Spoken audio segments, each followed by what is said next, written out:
దేనికండి సేవ్? దేనికోసం ఇదేంటంటే సేవ్ దీపావళి చెయ్యొద్దనే? పొల్యూషనా? మీరు క్రిస్టియనా? హిందువా? ఇదేంటంటే సంస్థ ఏది? దీపావళి హ్యాపీగా ఏంటంటే చేసుకోవాలన్నారు కానీ సేవ్ ఎందుకు? Pollution sir, pollution. డిసెంబర్ 25కి ఏంటంటే మొక్కలు కొట్టేసి పెట్టినప్పుడు ఏంటంటే చేత కాదు మీకు అడగడం. ఎవడు అడక్క మీకు? భారతదేశంలో పుట్టినవి ఏంటంటే దీపాలు వద్దని ఏంటంటే పిల్లలకి నువ్వు రోడ్డు మీదకి ఎందుకు తీసుకొస్తున్నావు?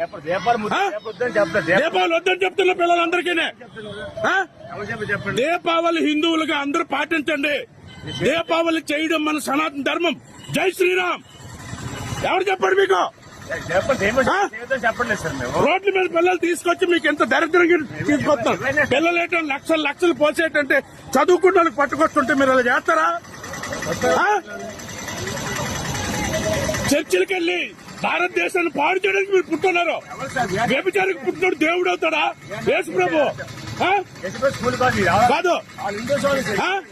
వ్యభిచారికి పుట్టినోడు దేవుడు అవుతాడా? నేను ఒకటి అడుగుతున్నాను.